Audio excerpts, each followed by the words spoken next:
ഇപ്പോഴായി പിന്നെ എല്ലാ ദിവസവും രാവിലെ എണീറ്റിട്ട് പാറു ചോദിക്കും, അമ്മ ഇതേതാ മാസം, നവംബർ ആവാൻ ഇനി എത്ര ദിവസം ഉണ്ടെന്ന്. ആളുടെ ബർത്ത്ഡേക്ക് വേണ്ടിയിട്ടുള്ള വെയിറ്റിംഗ് ആണ്. കുറേ നാളായി തുടങ്ങിയിട്ട് കേട്ടോ. സാറ്റർഡേ സൺഡേ ആണ് ഡാൻസ് ക്ലാസ് ഉള്ളത്. അത് മിസ്സാക്കാൻ ഒട്ടും താല്പര്യമില്ലാത്തതുകൊണ്ട് വരാറില്ല. എടി ഞാൻ കൊണ്ടാക്കിക്കോളാം, നീ ഒന്നും ഇങ്ങോട്ട് വാടിയെന്ന് റിക്വസ്റ്റ് ചെയ്തപ്പോൾ ഞാൻ ഓടി വന്നു. പിള്ളേർക്കെല്ലാം വാങ്ങിച്ചു കൊടുക്കും, എനിക്കൊന്നും വാങ്ങിച്ചു തരില്ലെന്ന് പറഞ്ഞപ്പോൾ എൻ്റെ സങ്കടം തീർക്കാൻ നല്ല ചൂട് വട മേടിച്ചു വന്നിട്ടുണ്ട്. എൻ്റെ നാത്തൂന് ഞാൻ കൊടുക്കുന്ന പ്രധാനപ്പെട്ട ജോലി പാറുവിൻ്റെ മുടി കെട്ടി കൊടുക്കുക, മേക്കപ്പ് ചെയ്ത് കൊടുക്കുക എന്നുള്ളതാണ്. അവൾ നല്ല പെർഫെക്റ്റ് ആയിട്ട് മുടിയൊക്കെ കെട്ടി കൊടുത്തോളും. അപ്പോൾ നമ്മുടെ സഞ്ജുപ്പൻ നമ്മുടെ അമ്മേനെ സഹായിക്കാൻ നിൽക്കുകയാണ്. നൂലപ്പം ഇങ്ങനെ ഇങ്ങനെ ഇങ്ങനെ ഇങ്ങനെ ഇങ്ങനെ ഇങ്ങനെ ഇങ്ങനെ ഇങ്ങനെ ഇങ്ങനെ കാണിക്കാന്നുള്ളത് ഭയങ്കര ബുദ്ധിമുട്ടുള്ള കാര്യമല്ലേ. അവനത് ഈസി ആയിട്ട് ചെയ്ത് കൊടുക്കും. ഈസി ഒന്നല്ല, എന്നാലും അമ്മേരെ കൈ വേദനിക്കാൻ വെച്ചിട്ട് ചെയ്ത് കൊടുക്കും. അപ്പോൾ ഡാൻസ് ക്ലാസ്സിൽ പോകാനായിട്ട് പാറുവട്ടം ഭക്ഷണമൊക്കെ കഴിച്ചിട്ട് പെർഫെക്റ്റ് ആയിട്ട് റെഡി ആയിട്ടുണ്ട് കേട്ടോ. അപ്പോൾ മാമനും കൂട്ടിയിട്ട് പോവാണ്.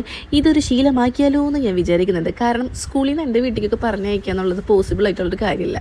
പക്ഷേ അവനുള്ളതുകൊണ്ട് എനിക്ക് വേണമെങ്കിൽ ഇത് പോസിബിൾ ആക്കാം. കാരണം പാറുവിനെ കൊണ്ടുവരാനും കൊണ്ടാക്കാനൊക്കെ വീട്ടിലൊരാളുണ്ടല്ലോ. എനിക്ക് വേണമെങ്കിൽ കുറച്ച് ദിവസം അങ്ങനെ നിൽക്കുകയും ചെയ്യും. ഞാനിത് ആലോചിക്കുമ്പോൾ തന്നെ ഭയങ്കര എക്സൈറ്റഡ് ആണ് കേട്ടോ.